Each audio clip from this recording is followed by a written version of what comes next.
repasando lo que se conoce como las 5 solas de la Reforma Protestante. En este estudio estuvimos recordando que nuestra salvación es enteramente de Dios y que toda la gloria en esta salvación es de Él y para Él. Estas verdades fueron el fundamento del grito de la Reforma Protestante en su confrontación contra la institución eclesial romana que se había desviado de la pureza de la fe bíblica. Entonces, estos fueron, por decirlo así, las doctrinas primarias, esenciales o fundamentales con las que la Reforma Protestante se alzó contra la institución romana. Estuvimos estudiando sola Escritura, sola gracia, solo Cristo, sola Deo Gloria. Y luego de estas doctrinas, el desarrollo posterior sistemático más importante de la Reforma es lo que hoy conocemos como las doctrinas de la gracia. Luego de estas 5 solas, el desarrollo sistemático más importante fue el que conocemos como las doctrinas de la gracia. Ahora bien, este tema de las doctrinas de la gracia es un tema muy recurrente y que estamos repasando constantemente en las iglesias reformadas por su importancia y porque es o son de las doctrinas más características, uno de nuestros distintivos más fundamentales o claves son las doctrinas de la gracia. Pero como este estudio ya lo hemos realizado en anteriores ocasiones acá en la iglesia local, no quise empezar nuevamente este estudio desde el mismo enfoque conceptual. O sea, es lo normal, lo natural, cuando se repasan las doctrinas primarias de la Reforma, ver 5 solas y luego ver doctrinas de gracia. Pero vamos a hacerlo desde un enfoque un poco diferente. Voy a presuponer que al menos tenemos claros los rudimentos de lo que son las doctrinas de la gracia, para de esa manera tener un enfoque más práctico en esta serie. Por eso el título de esta miniserie que vamos a comenzar sobre doctrinas de gracia lleva por título una mirada práctica a las doctrinas de la gracia. Una mirada práctica a las doctrinas de la gracia. Y vamos a empezar inmediatamente con la primera de las doctrinas de la gracia, que es la doctrina que conocemos como la depravación total. La depravación total. Y aunque vamos a dar este enfoque diferencial por el bien de aquellos que tal vez están llegando nuevamente a la iglesia o que no estuvieron en las series anteriores, pues sí se hace necesario hacer una definición rápida de la doctrina, dar una base bíblica, pero luego sí nos metemos en nuestro enfoque práctico. Entonces, en primer lugar, definamos la doctrina de la depravación total. Lo primero que debemos aclarar aquí, hermanos, es que tenemos un problema de términos cuando hablamos de la doctrina de la depravación total. Este problema de términos es porque en nuestro contexto y en nuestra época, la palabra depravación es una palabra muy fuerte y es una palabra que tiene una connotación y un significado un poco distinto del significado técnico que usaron o que tenían en mente los teólogos cuando bautizaron la doctrina. O sea, cuando los teólogos usaron depravación total, tenían algo en mente, tenían una definición. Pero cuando nosotros hoy escuchamos la palabra depravación, esa palabra a nosotros nos lleva a pensar en aberraciones, sobre todo en el ámbito sexual. O sea, cuando nosotros decimos que alguien es un depravado, uno generalmente lo asocia con un pederasta, un violador, un asesino en serie, etc. Pero en realidad los teólogos, cuando usaron esta palabra, tenían otra cosa en mente. Ya vamos a explicar.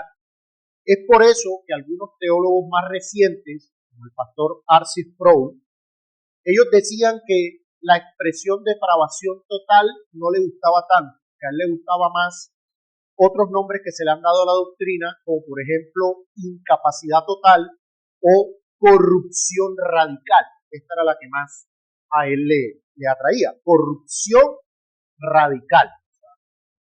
El asunto es que, como dice el pastor Sam Waldron, nosotros no podemos simplemente cambiar los términos que los teólogos han usado, porque esos son los que más, digámoslo así, han quedado establecidos en la historia de la iglesia. Entonces no es tan fácil cambiar, bueno, ya no se va a llamar depravación total, ahora se va a llamar de otra manera. El punto es que seguimos conociendo la doctrina como depravación total, pero vamos a explicar qué significa. Vamos a ver que no es de pronto lo que muchos tienen en mente. La depravación total es la doctrina bíblica, ojo con esto, es la doctrina bíblica que afirma que la caída y el pecado han corrompido cada parte del ser humano. Es decir, el pecado afectó la totalidad del ser humano. Cuerpo, mente, voluntad, conciencia, emociones, alineación a Dios. Es decir, el ser humano en esencia y en constitución quedó afectado totalmente por el pecado. No hay una zona, una isla de bondad en el hombre. Fue afectado todo, cuerpo y alma. El resultado de esta afectación en el hombre es que el hombre está espiritualmente muerto. Espiritualmente muerto. Uno dice, pero yo veo a los hombres vivos y coleando. Sí, pero espiritualmente está muerto.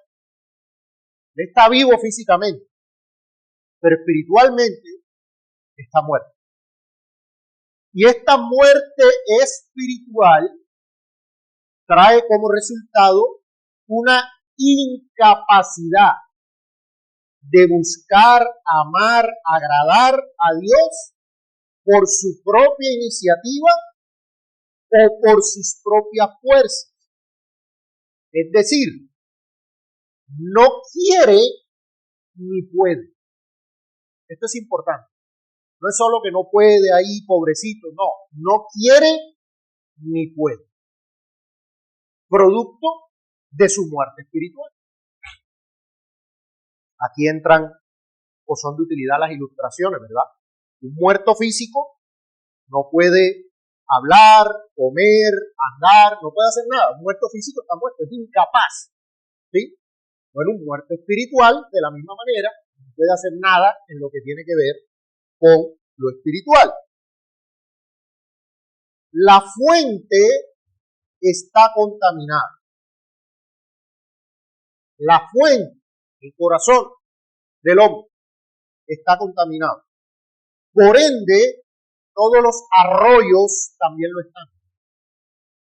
Como la fuente está contaminada, todo lo que sale está contaminado también.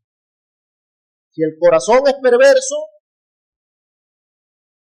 los pensamientos, los deseos, las decisiones, las emociones, la conciencia, todo es corrupto. Todo es corrupto. El cáncer del pecado no afectó un órgano en el hombre. Hizo metástasis en todos. Quédese con esa imagen. Esa es la depravación total. No es que el hombre es tan malo como podría llegar a ser. Es que está afectado todo. Es una cuestión de extensión y una cuestión de profundidad. La depravación total no significa que el ser humano es tan malo como podría ser, y ojo con esto, depravación total no significa que el ser humano carezca de bondad cívica, afecto familiar o logros culturales. Usted puede conocer personas que son buenos vecinos, buenos ciudadanos, que tienen afecto familiar. Usted tiene familiares que no quieren fiesta con usted, lo aman. No negamos eso. Hay personas que tienen logros culturales, que piensan en el bienestar común de la sociedad, pero la clave para entender este asunto es que la depravación total lo que significa es que nada de lo que el hombre sin Cristo hace, nada de lo que el hombre hace es intrínseca o esencialmente bueno en términos espirituales. El buen vecino, el buen ciudadano, el familiar afectuoso, no hace esas cosas motivado por el amor y la obediencia a Dios. No hacen nada por la gloria de Dios. Ese familiar que lo idolatra a usted no hace eso porque es que quiere glorificar al Señor, o porque está pensando en la gloria de Dios, o porque está pensando en su voluntad, o porque está pensando en su palabra. No. Él hace eso, y todo lo que el ser humano hace, que es conforme a la voluntad de Dios, lo hace por lo que conocemos como la gracia común o la imagen de Dios en el hombre. ¿Ya? El ser humano es un ser moral, y por ende, la imagen de Dios está en él, aunque está distorsionada. Entonces, usted verá que hay personas que no llegan a ser como Hitler, como Garavito, que no llegan a ser como estas personas tan malas de la historia, y que si usted los ve, que dice que son externamente buenos, correctos, pero en términos espirituales no son buenos. No son buenos, porque están muertos. Romanos capítulo 7, verso 7, es un texto muy importante para entender este asunto. Romanos capítulo 7, versículo 7, Romanos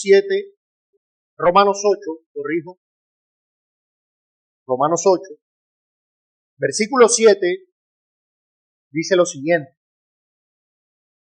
por cuanto los designios de la carne, está hablando del hombre caído, del hombre sin Cristo, del hombre no regenerado, por cuanto los designios de la carne son enemistad contra Dios,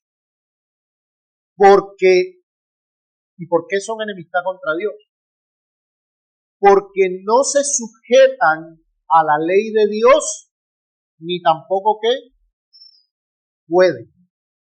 Y los que viven según la carne, incrédulo, ¿qué dice el texto? No pueden agradar a Dios. No pueden agradar. Entonces, nótese esto. No se sujetan, es decir, no quieren, ni tampoco pueden. Esa es la realidad del hombre natural, del hombre caído, del hombre sin Cristo. Por cuestión de tiempo, usted puede anotar, los que están tomando nota, 1 Corintios 2:14 y el muy conocido texto de Romanos capítulo 3, verso 10, como está escrito, no hay justo ni aun uno. ¿Cuántos justos hay? Ninguno. La Biblia claramente declara de que no hay justos. No hay quien entienda. No hay quien busque a Dios. Todos se desviaron a una, se hicieron inútiles. No hay quien haga lo bueno, no hay ni siquiera uno. Entonces aquí viene la cuestión, no, pero yo conozco gente que hace cosas buenas. ¿Por qué la Biblia dice que no hay quien haga nada bueno? Recuerde la diferencia. No hay quien haga lo bueno en términos espirituales. En términos externos, en términos de la letra de la ley, sí.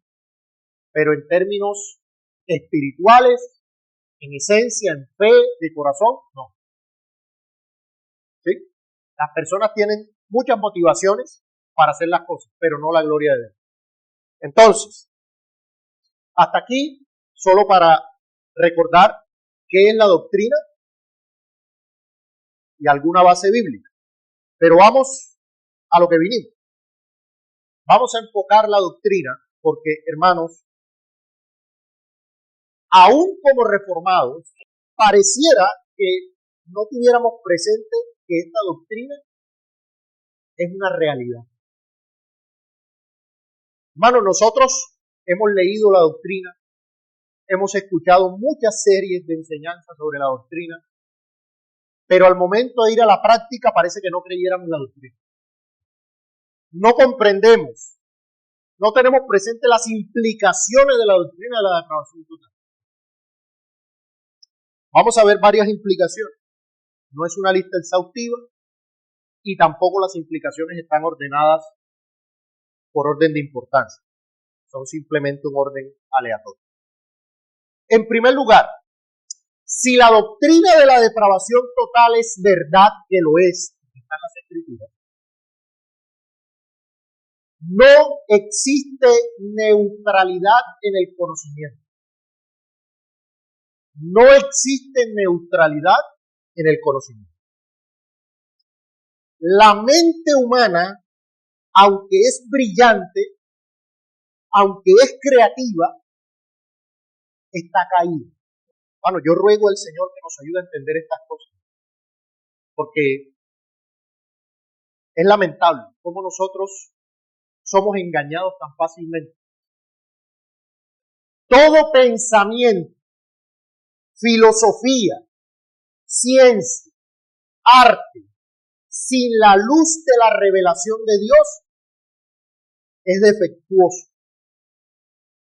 Todo conocimiento desarrollado por el hombre, toda ciencia, arte, filosofía desarrollada por el hombre sin la revelación divina es defectuosa y tiende a glorificar a la criatura en lugar de al Creador. Hermanos, el pecado no es solo un problema de la voluntad, o sea, de lo que elegimos, sino también del intelecto, de lo que entendemos. ¿Qué dice el texto en Romanos 3:10? No hay quien entienda. Es un efecto no ético del pecado. La mente humana, antes de la regeneración, no es un recipiente neutral que simplemente se llena de información y no pasa nada. ¿Me hago entender? La mente humana, cuando usted le mete información, no es que esa información queda ahí neutra, porque el órgano está contaminado. Entonces, si la mente está depravada, cuando usted le mete información, esa información se procesa de manera depravada. Cuando el indio de la jungla levanta los ojos y ve el sol, esa información, según la Biblia, debería comunicarle a la mente que hay un Dios poderoso que creó ese sol. Eso es lo que dice Romanos. Que a través de las cosas hechas, nosotros deberíamos ver la deidad y el eterno poder de Dios y su gloria. Pero cuando el hombre ve el sol y la información entra, como la mente está depravada, el hombre lo que dice es, ese sol es un Dios, hay que adorarlo. ¿Sí lo notan? Entiende mal, entiende pecaminosamente. Cuando el hombre caído observa el mundo, la naturaleza e incluso las normas morales, la interpretación es torcida. Es torcida.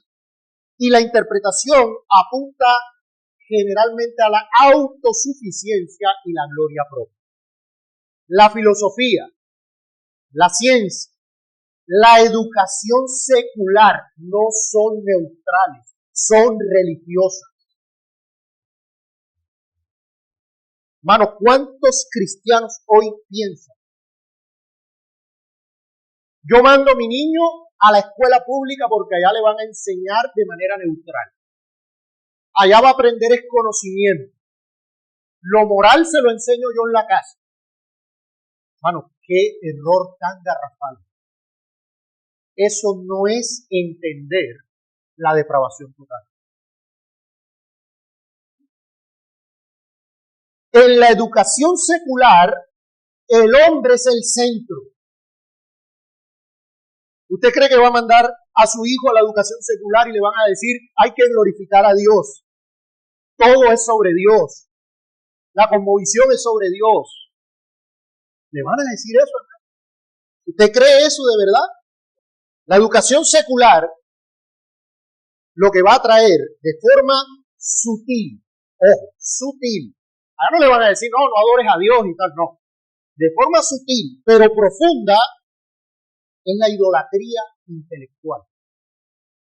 La idolatría intelectual.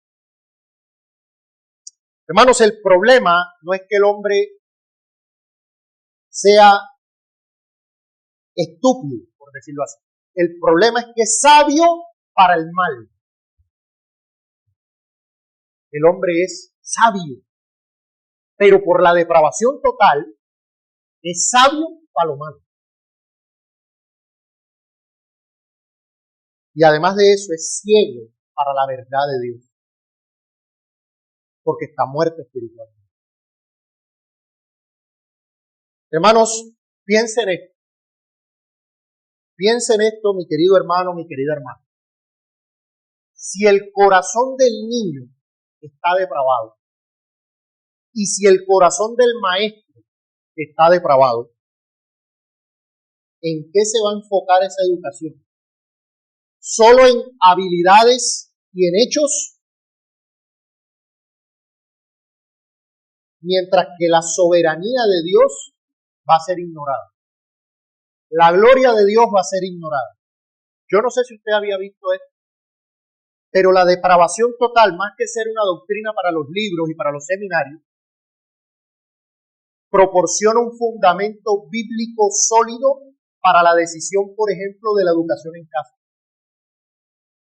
de la educación cristiana. ¿Por qué? Porque los padres tenemos la responsabilidad de proteger el corazón y la mente de nuestros hijos.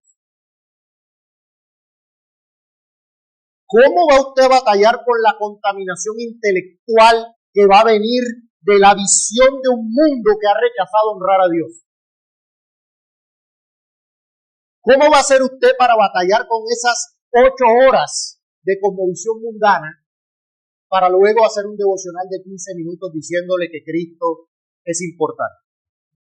Hace poco fue asesinado el influencer cristiano de derecha, Charlie Kirk. Fue asesinado por un joven que había sido criado con principios conservadores. No era cristiano, ni su hogar era cristiano, ellos hacían parte de una secta, pero los principios externos eran conservadores. ¿Y qué pasó? Fue al sistema educativo público, que es totalmente hostil a Dios, y ese sistema lo que hace es reforzar la depravación de la mente. Hermano, usted lleva las de perder. Usted manda un hijo depravado, ojo que estamos usando la palabra en su sentido como lo explicamos, es decir, que está corrupto en todo, en su mente, en su voluntad, en sus emociones. Usted está batallando para guiarlo a Cristo, usted lleva las de perder. Si él va a una educación que le enseña el amor por sí mismo y la hostilidad a Dios, eso es más fácil para él. Hermanos, la doctrina de la depravación total debe guiarnos a ser muy cautelosos con todo lo que este mundo ofrece. Filosofía, teorías, modas psicológicas, ideas populares, todo debe ser pasado por el filtro de la palabra de Dios.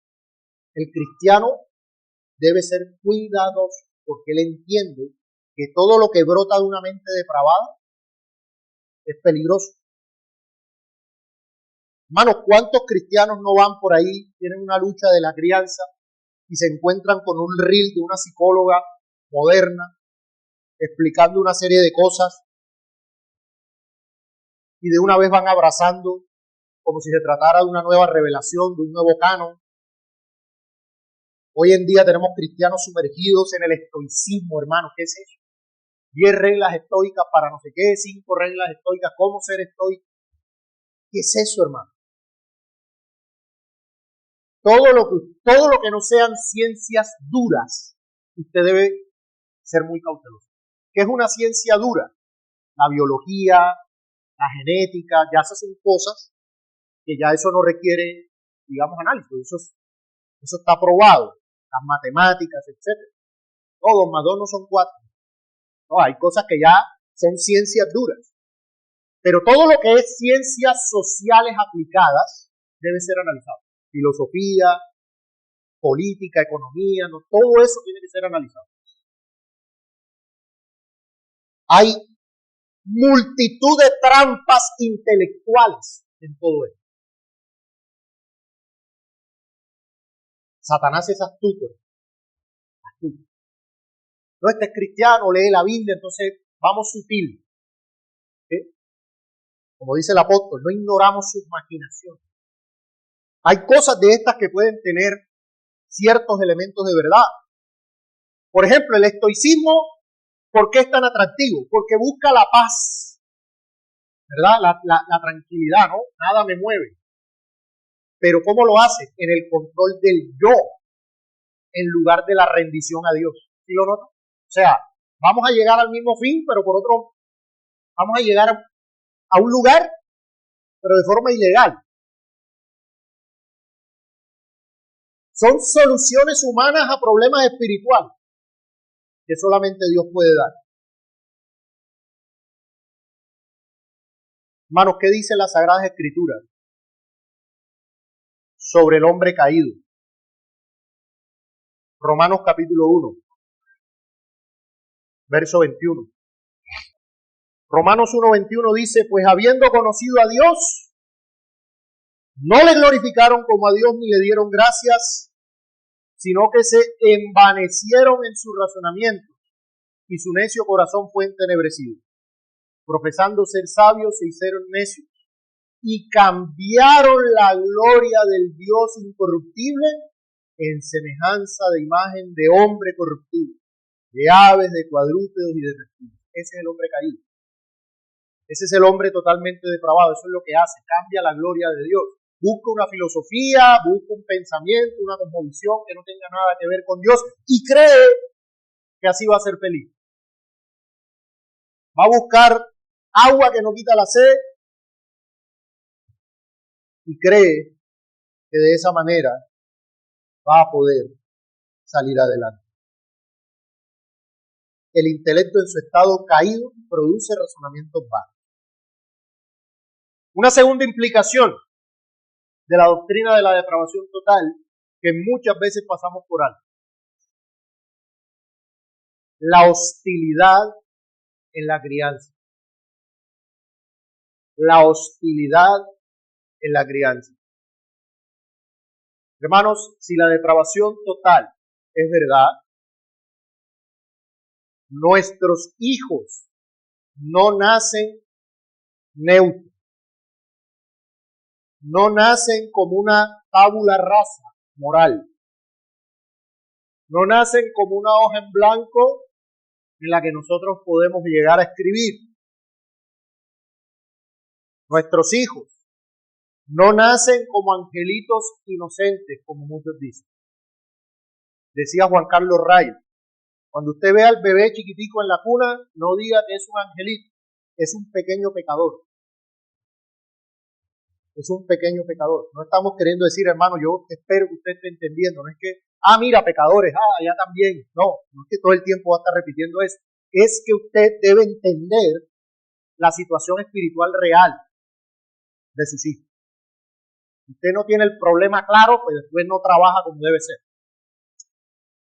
Hermanos, el problema principal de sus hijos, de nuestros hijos, no es su ambiente o influencias externas. Ojo con eso, no estoy diciendo que eso no es un problema. Lo que estoy diciendo es que ese no es su principal problema.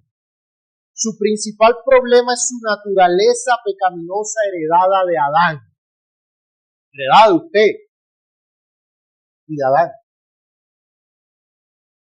Hermanos, la depravación total enseña que la condición de hijos de ira se transmite de generación en generación. Un niño no necesita que se le enseñe a ser egoísta, no necesita que se le enseñe a mentir, no necesita que se le enseñe a desobedecer. Esas actitudes surgen espontáneamente, porque son el fruto natural de su corazón caído. Eso es lo normal. Usted ve que se porta bien, usted diga, uy, ¿qué está pasando aquí? Pues lo normal es lo contrario. ¿Ya? Hermanos, no debería sorprender esta actitud o estos comportamientos en nuestros hijos, ni en los nuestros, ni en los de los demás. Y nosotros vivimos como si no creyéramos en la depravación total. No ve un hijo de uno portarse mal y uno se ofende. ¿Cómo es posible? ¿Cómo es posible? Es que eso es lo normal. Usted ve los niños portándose mal y usted dice, caramba, pero qué tremendo. No, qué tremendo. Es que eso es lo natural. ¿Por qué se sorprende? ¿Por qué se sorprende? El llanto egoísta de un bebé, la rabieta de un niño pequeño, la desobediencia obstinada del adolescente, son manifestaciones del corazón de Adán que habita en él. Esa es la realidad. Ojo con esto. No estamos diciendo que eso esté bien. Lo que estamos diciendo es que eso es lo natural. Eso es lo que debería esperarse en corazones depravados. ¿A qué nos lleva esto?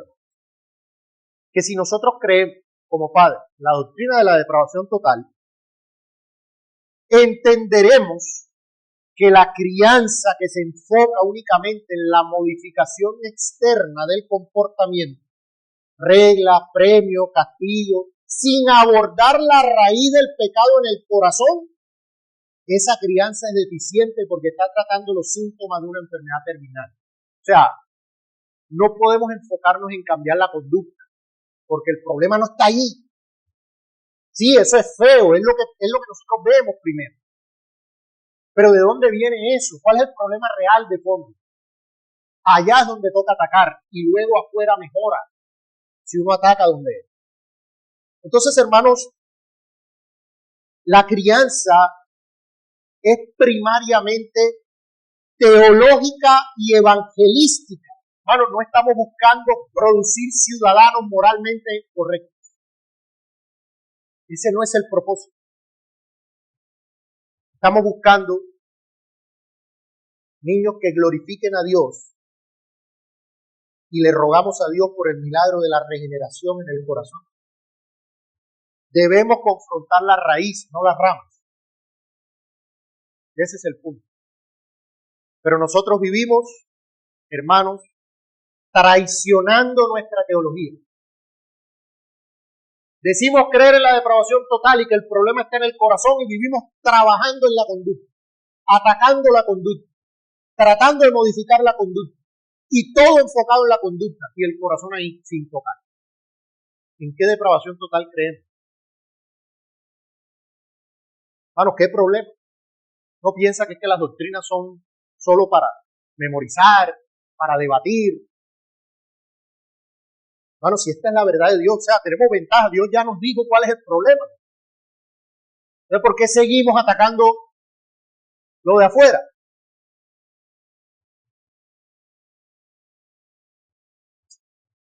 El niño hereda el germen de la rebelión y la incapacidad de agradar a Dios.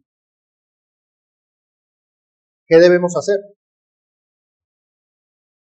Por eso es que autores como Ted Tripp utilizan la palabra pastorear el corazón. O sea, no es modificar la conducta. Tercera implicación. Si la doctrina de la depravación total es verdad, hermanos, nosotros debemos ser prudentes en un mundo caído. Si la depravación total es verdad,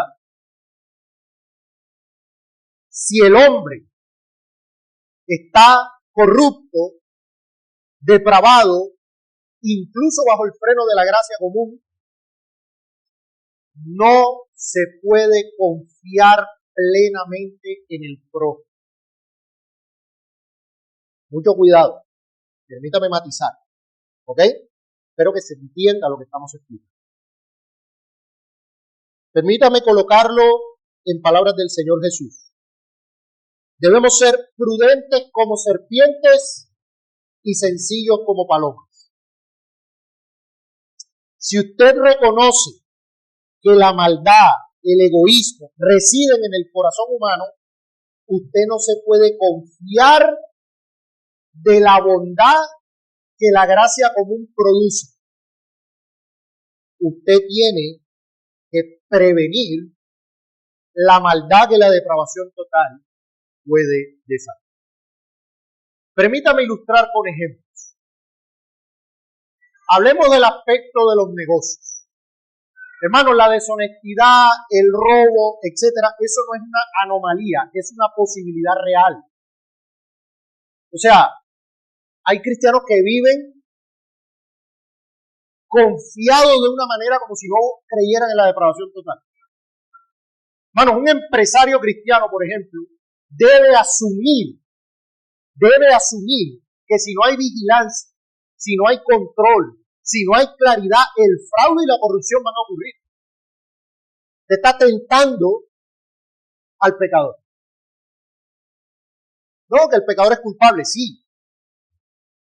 Pero usted tiene que ser cuidadoso con los socios, con los empleados, con los competidores. Tiene que tener contratos claros, establecer auditoría, verificar la contabilidad. Usted tiene que tener todo claro, hermano, porque la depravación total es una realidad.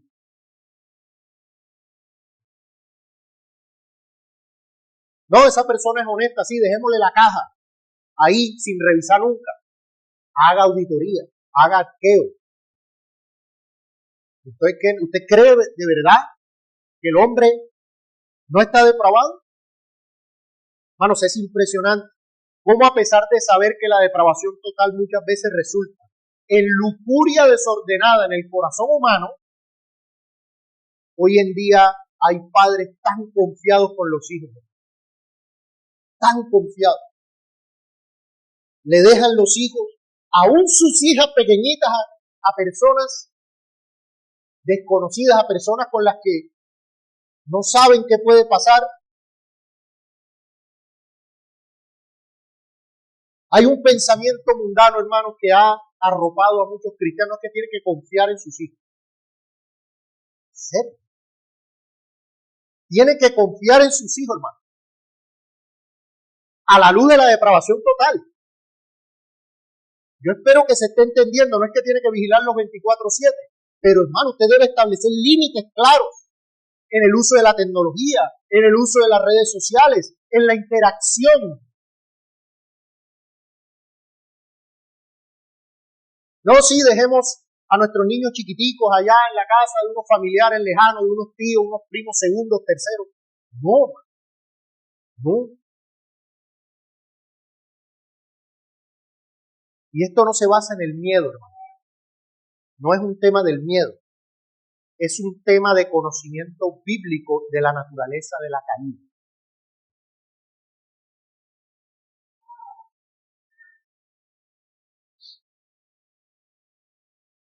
No es falta de fe, hermano. Es aplicación de la fe. No es falta de fe, es aplicación. Es que yo sé lo que la Biblia dice. Yo sé que debo ser cuidadoso. Yo sé que debo tener control, el límite. Yo sé que yo soy quien debe proteger a los míos. Hermanos, a la luz de la depravación total, usted debe tener presente que usted no debe sorprenderle el mal y el pecado en su familia, por ejemplo. No, que un tío habló de mí, que una tía dijo tal cosa, que mi mamá me falló, que...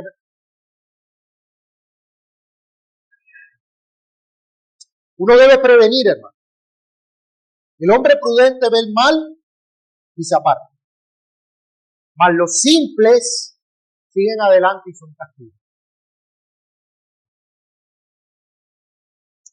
Una última implicación. Si la doctrina de la depravación total es verdad, cualquier idea de una utopía humana es una ilusión. Cualquier idea de una utopía humana es una ilusión. Ningún gobierno, ningún presidente, ningún sistema económico, ninguna agenda social, por bien intencionada que sea, puede traer la paz, la justicia o el gozo verdadero. Ninguno. La fuente de los problemas de la sociedad no está en el sistema, está en el corazón corrupto de los individuos. Hermanos, esta comprensión es crucial para el realismo cristiano. Nosotros no podemos ser ingenuos, hermanos. Comprender la doctrina de la depravación total nos cura de la idolatría política. Hay gente hoy que se hace matar por un presidente, por un partido político. Hermanos, la miseria humana, guerra, opresión, pobreza, injusticia, no es un error superficial, es un daño profundo, producto de la depravación total. Hermano, si usted es lo que entra a redes sociales y ve las cosas malas que hacen los gobiernos y usted se desespera, usted lo que debería pensar es, bueno, ¿y qué espero? O sea, de verdad yo esperaba algo diferente. Mira lo que está haciendo el presidente, mira lo que está haciendo el Senado, mira lo que está haciendo Willy, ¿qué esperabas? Si el problema está en el corazón. ¿Qué esperabas? Ah, que hay gracia común, que hay veces que hacen ciertas cosas bien, sí. Pero de fondo, el sistema no es el problema, es el corazón de los hombres. Y los sistemas están compuestos de hombres. Hermanos, no importa el nombre que usted le coloque. Democracia, socialismo, capitalismo, libertarianismo, todo está infectado por el orgullo, la codicia, el egoísmo de quienes hacen parte de esos sistemas. El poder corrompe porque el corazón es depravado. Entonces me dice, un corazón depravado usted le da poder, o sea, lo pone en una posición de autoridad.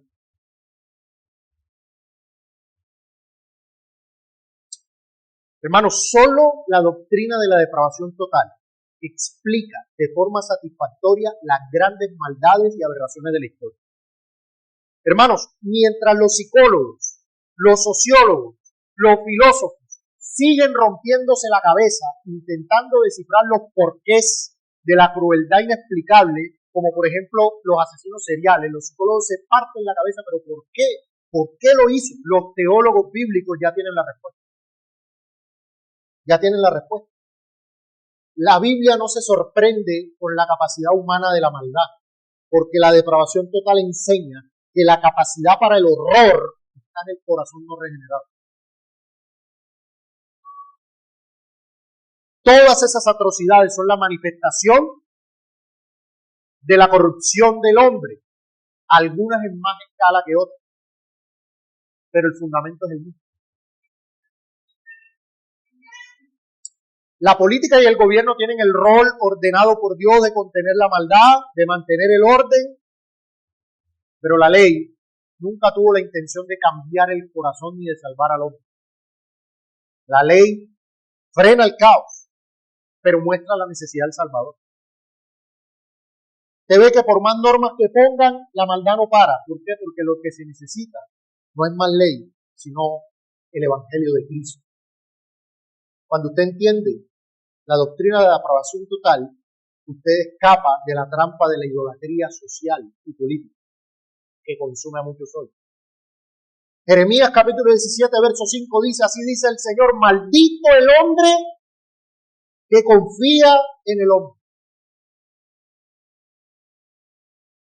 y hace de la carne su fortaleza. Hermanos, ¿en quién debe estar nuestra confianza? A la luz de la depravación total.